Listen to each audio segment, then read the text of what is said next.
The Star reported yesterday high rising prices, which claimed that house prices increased in Penang over the last 5 years, and that the Penang State government somehow is responsible for the increase.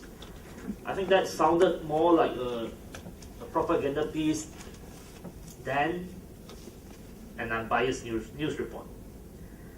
House prices have increased significantly over the last 5 years in Kuala Lumpur, Penang, and Johor. The house prices are driven by market forces and has burdened Malaysian middle class, especially young families, as well as those in the lower income bracket. The Pakatan State government is fully aware of the challenges faced by those first home buyers and have been working hard on solutions within our remits of power and jurisdiction to address the issue. But ultimately, it is the finance ministry that has the policy tools and policy mechanism to deal with the issues in order to respond to the scenario. Only the finance ministry can institute, for example, a real property gain tax and more stringent loan requirement that will change the scenario. I'll quote here, Deputy Finance Minister Donald Lim on 3rd of April 2012 this year, when he said to the Malaysian Insider, an average increase in house prices of 10 to 15% per annum is healthy as compared to fixed deposit in the bank. For areas in KL, like KL, a 20% increase is quite acceptable. This is the view of the Deputy Finance Minister, which we do not share. We must make it categorical that we do not share the view that an increase of 20% is healthy for the Malaysian economy. The Malaysian economy should not just be driven by property market. You have to go back to manufacturing, you have to go back to doing real things and not just property. And it is no wonder that the view of if this is the view of the finance ministry, no wonder house prices are increasing. And one of the measures to curb real estate speculative activities in the property sector is the real property gain tax.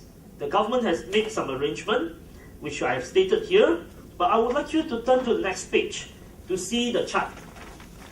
Now, this is a chart that was not made by myself, but it was taken from Business Time last year. Within the first 5 years of disposal, you purchase the property and you dispose it within the first 5 years. Between 1995 and March 2007, when you dispose it within the first year and second year, there was a 30% real property gain tax. Whatever you made from your gain from disposing the house, there was a 30% tax up until 2007. Disposal in the third year, 20%, fourth year, 15%, fifth year, 5%, and no tax, no RPGT from the 6 years onwards. Now that was abolished or exempted between April 2007 and 31st of December 2009, and effective from January 2010, there was a flat 5% real property gain tax for 5 years, up to 5 years, and from 2012 onwards, the first 2 years you have to pay 10%, and subsequently 5%. Now, if you base it on, if you look at this and you look at the Star report, the Star was trying to suggest that between 2007 and 2012, prices have increased tremendously in Penang. What we are saying that it is a national trend, and the fact that property prices have increased in the last 5 years in the major cities has a lot to do with speculation, and that speculation I would like to attribute partly to the removal or exemption or reduction of the real property gain tax.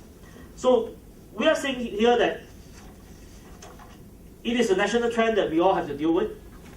It is not unique to Penang, and to suggest that it was unique to Penang, I think was a biased view. Thank you.